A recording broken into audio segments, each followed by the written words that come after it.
We've all got a past. Some chapters we're proud of and some wish no one ever knew. But here's the truth. Your past didn't break you, it built you. It shaped your strength. It shaped your voice. It shaped the person standing here today. You don't have to erase what happened. You just have to stop letting it define who you are now. From this moment on, your past becomes your teacher, not your identity. Today, we're not here to hide from what happened. We're here to stand on it and rise because of it. There comes a moment in every person's life when they realize something important: the past isn't going anywhere. It doesn't disappear just because we wish it would. It doesn't vanish simply because we've changed. The past stays, but the meaning we attach to it is what truly matters. Too many of us spend our days dragging old memories around like heavy luggage. Regrets, guilt, shame, failures, we pack them into invisible bags and carry them into every conversation, every relationship, every opportunity. We don't apply for the job because of a mistake we made years ago. We don't open up to people because someone once broke our trust. We don't try again because the first time we tried it didn't work. But what if our past wasn't meant to hold us back? What if it was meant to prepare us? What if every wrong turn was the exact training we needed to know how to walk forward the right way? Think about this. The strongest people you know didn't come from easy stories. They didn't live perfect lives. They felt pain. They faced rejection. They made mistakes. And instead of letting those moments define them, they refined them. They didn't bury their past. They built on it. That's what true growth looks like. Strength doesn't come from avoiding hardship. It comes from getting back up every time life tries to knock you down. Every scar carries a lesson. Every failure carries a warning. Every heartbreak carries a new level of understanding. Growth doesn't come wrapped in comfort. It comes wrapped in difficulty. The past isn't there to limit you. It's there to shape your perspective, sharpen your decisions, and show you what truly matters. When you stop seeing your past as a label and start seeing it as a lesson, you begin to act differently. You stop asking, "Why did this happen to me?" And you start asking, "What did this teach me?" That one shift changes everything. It takes you out of victim mentality and places you into growth mentality. You stop waiting for someone to apologize so you can move forward. You stop waiting for perfect conditions to begin. You stop blaming what has already happened and instead start building what needs to happen next. And that's when real transformation takes place. Not the kind you write about, not the kind you post about, but the kind that people feel when they talk to you. The kind that appears in your maturity, your decisions, your emotional control, and your ability to walk away from what isn't good for your peace. But letting your past become a lesson takes courage, because it means looking at painful truths without running from them. It means accepting responsibility for the parts you can control. It means forgiving yourself for not knowing better at the time. Too many people wait for closure before they move forward. They wait for healing to happen. They wait for confidence to magically appear. But healing isn't passive, it's active. Confidence isn't found, it's built. The past won't heal itself, and it won't define you unless you allow it to. Instead of trying to erase the past, try to understand it. Instead of trying to forget everything, try to extract wisdom from it. Ask yourself, what did that mistake teach me? What did that heartbreak show me about who I am and what I need? What did that failure reveal about my weaknesses? And how do I improve them? When you ask stronger questions, you get stronger answers. Sometimes the biggest problem isn't the past itself. It's how often we repeat it in our minds. We replay the same scenes again and again until they become part of our identity. We start to believe that a single chapter describes the entire book. But one bad season does not cancel your future. One decision doesn't erase your worth. One painful moment does not predict the rest of your life. The past might have shaped your character, but it does not get to write your destiny. The only thing that defines you is the decision you make today. That's the power you hold right now, the power to reframe instead of regret, the power to build instead of blame, the power to step into your next chapter without dragging every previous chapter with you. Your past is evidence. Evidence that you survived. Evidence that you learned. Evidence that you're stronger now than you were back then. The past proves something important: you didn't quit. You're still here. You're still breathing. You're still capable of choosing a better direction than the one you came from. So don't hide from your past, own it. Stand on it. Use it as proof that you can handle more than you thought. Every lesson you paid for in pain has value. Don't waste it. Let it shape your wisdom. Let it shape your discipline. Let it shape the way you treat people and the way you protect your peace. The lessons you learn in private are what make you powerful in public, and once you understand that your past is a lesson, not a label, you stop fearing it, you stop running from it, you stop apologizing for it. You take control of your story. You learn how to walk into rooms without shrinking. You stop explaining your worth to people who never earned a seat in your life. You stop seeing yourself as broken and start seeing yourself as built. Built through struggle. Built through pressure. Built through time. That's how strength is made. That's how growth happens. The past shaped you, but it doesn't control you. What controls you is the meaning you give it and the direction you choose from here. There comes a moment in life when blaming stops working. when pointing fingers no longer brings peace, when looking back at everything that went wrong starts to feel heavy instead of helpful. That's the moment healing begins, the moment you stop blaming and start building. Healing isn't about pretending everything is okay. It isn't about forgetting. It isn't about saying the past didn't matter. It's about choosing to no longer let it control your decisions, your emotions, or your future. The reason so many people stay stuck is simple. They keep waiting for someone else to fix what happened. They wait for apologies. They wait for closure. They wait for perfect conditions before they move forward. But healing doesn't work like that. It demands responsibility, not blame, not guilt, responsibility. The power to choose how you respond now. When you stop blaming the past, you take your power back. You stop giving your strength to old memories. You stop letting people who hurt you continue to control your peace without even being present anymore. Healing starts the moment you say, I don't control what happened, but I control what happens next. That shift changes everything, because when your focus moves from, why did this happen to me, to how do I grow from this? Your life takes a different direction. Your pain stops being punishment and starts becoming preparation. It starts building character. It builds discipline. It builds emotional resilience. It builds a version of you that can carry bigger responsibilities and handle bigger blessings. Everything you truly want in life, peace, growth, confidence, strong relationships, comes after healing. You can't hold on to old pain and expect new strength to grow. Pain is either going to poison you or prepare you. It all depends on whether you keep feeding it or start learning from it. But here's the truth: many people never accept healing is not always comfortable. Sometimes it hurts more before it gets better.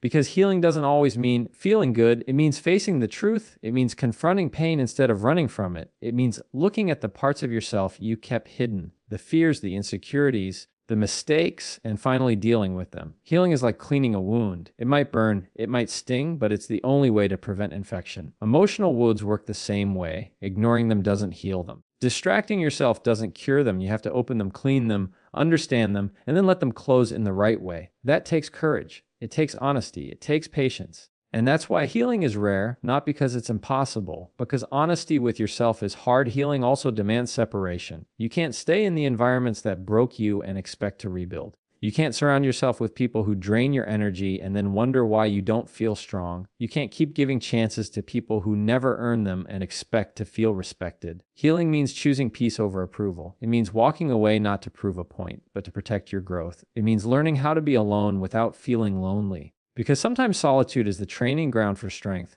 When you have space to think clearly, you have space to rebuild. And when you rebuild, you no longer settle for what broke you. You rise above it. You outgrow it. You only attract what you're healed enough to handle. Nothing changes until you take responsibility. Responsibility doesn't mean blame. Blame looks backward. Responsibility looks forward. It asks different questions. What can I do now? What can I learn from this? What patterns do I need to break? What habits must change? This is how healing actually happens, not all at once, but through small decisions repeated daily. The decision to choose your words carefully, the decision to stop responding emotionally to everything, the decision to walk away instead of argue, the decision to seek peace instead of drama, the decision to practice gratitude even when life feels unclear. Healing is not one big moment. It's a series of small wins that slowly change the way your heart reacts to the world. And every time you choose healing over anger, wisdom over blame, growth over comfort, you take your power back. Sometimes healing requires forgiveness. Not always for others, but for yourself. Forgiving yourself for not seeing the signs sooner. Forgiving yourself for staying longer than you should have. Forgiving yourself for mistakes made from pain, fear, or confusion. Self-forgiveness isn't weakness.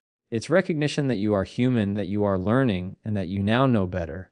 When you forgive yourself, you create space for growth. You allow room for strength. You stop shrinking whenever someone mentions your past because you no longer feel trapped inside it. It becomes part of your story, not the end of it. Healing becomes easier when you accept that doing your best back then looked different than doing your best now. Growth is simply your mind catching up to the lesson your heart had to learn the hard way. And once you begin to heal, something powerful happens. Your vision gets clear. You see opportunities instead of obstacles. You see lessons instead of losses. You start to trust your path. You begin to speak to yourself with more kindness. You make decisions based on wisdom rather than fear. And people begin to feel the difference in you, not because you tell them you've healed, but because your energy has changed. You walk with more certainty. You communicate with more clarity. You value your time more. And you refuse to let your peace be negotiated anymore. Healing anchors your identity in the present instead of the past. So the things that used to trigger you no longer control you. The people who used to manipulate you no longer affect you. You detach not because you stopped caring, but because you finally started caring about the right things. Your peace, your growth, your future healing is not about removing your past. It's about training your heart to respond differently to it. You don't erase memories. You replace meanings. You don't change history. You change direction. You understand that growth is not about avoiding pain, but about using it wisely.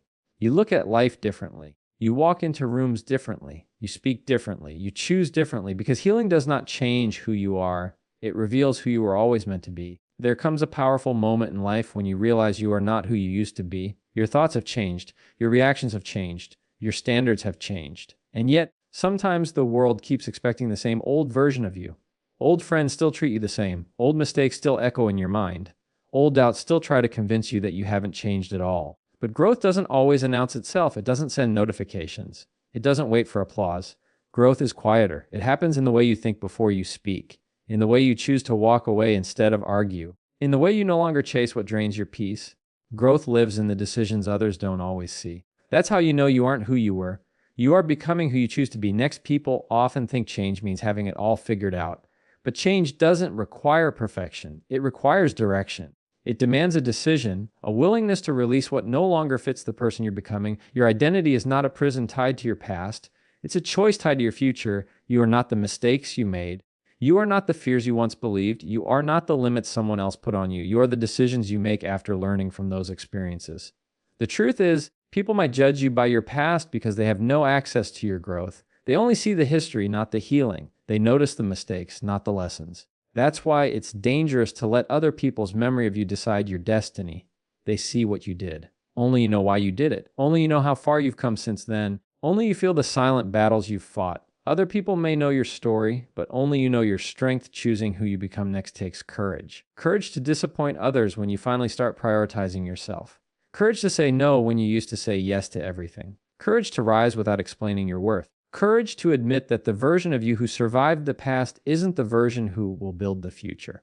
Sometimes that means outgrowing places that once felt familiar. Sometimes that means walking away from people who still expect the old you. And sometimes it means choosing a new path even if you have to walk it alone for a while. Growth demands sacrifice. You have to release what drains you to make room for what needs you. You have to break old patterns to build new strength. Letting go isn't weakness. It's proof that you finally learn what needs to stay and what must go. That is how you protect your growth.